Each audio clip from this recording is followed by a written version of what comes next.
Sir, ano po ba naging violation po ng delivery boy ko ng pananim po namin na mais?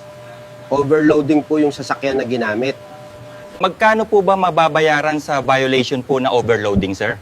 Nasa 5,000 pesos ang kailanagan mong mabayaran.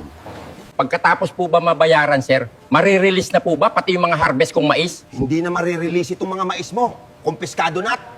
Bakit naman po kumpiskado yung mga mais, sir? Huwag ka na madami pang tanong. O baka gusto mo pati ikaw maisali ko sa violation at hold pa kita kasama ng mga mais. Sige, sir, babayaran ko na lang yung violation na 5K at aalis na kami. Mabuti naman at madali kang makaintindi. Sige na, bayaran mo na at umalis na kayo dito. Grabe, pati ba naman yung mga na-harvest na mais, kinumpis ka pa? Ano gagawin ko ngayon? Wala na kaming maibenta sa merkado. Doble yung malas ko ngayong araw na to. Una, nasunog yung taniman ng mais. Ngayon naman, kinumpis ka yung mga mais na sana i-deliver na. Anak, bakit biglang tumubo ulit yung mga mais? Paano nangyari to? Magpasalamat po tayo kay Bagwistay. Siya po gumawa na patubuin ulit yung mga pananim niyong mais. May kapangyarihan ba yung munti mong alaga, anak? Opo, Tay. Kaya niya pong magpatubo ng kahit anong pananim. Tay, ano na pala nangyari sa lakad mo kanina? Naibenta na ba lahat ng na-harvest? Malas nga, anak.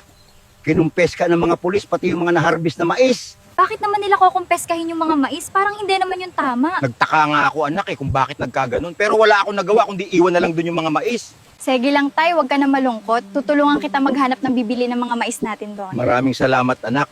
Para naman may maibayad na tayo kay Don Pakundo. Don Pakundo, okay na po. Kinumpes ka na namin yung mga mais ni Nestor. Mabuti naman kung ganon, ibibigay ko na yung pinangako kong bayad sa inyo. Maraming salamat dito sa pera dong Pakundo. Basta parati nyo lang susundin ang mga gusto ko, magkakapera kayo sa akin.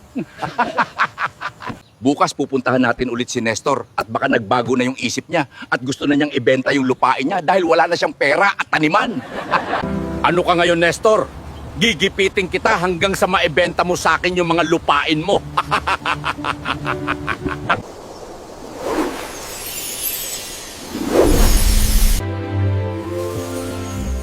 Wow, totoo nga. May kapangyarihan yung munting alaga ng anak ko. Maraming salamat pala, Munting Bagwis, sa pagtulong sa amin. Ang swerte namin ng anak ko at ikaw yung naging alaga namin, Munting Bagwis.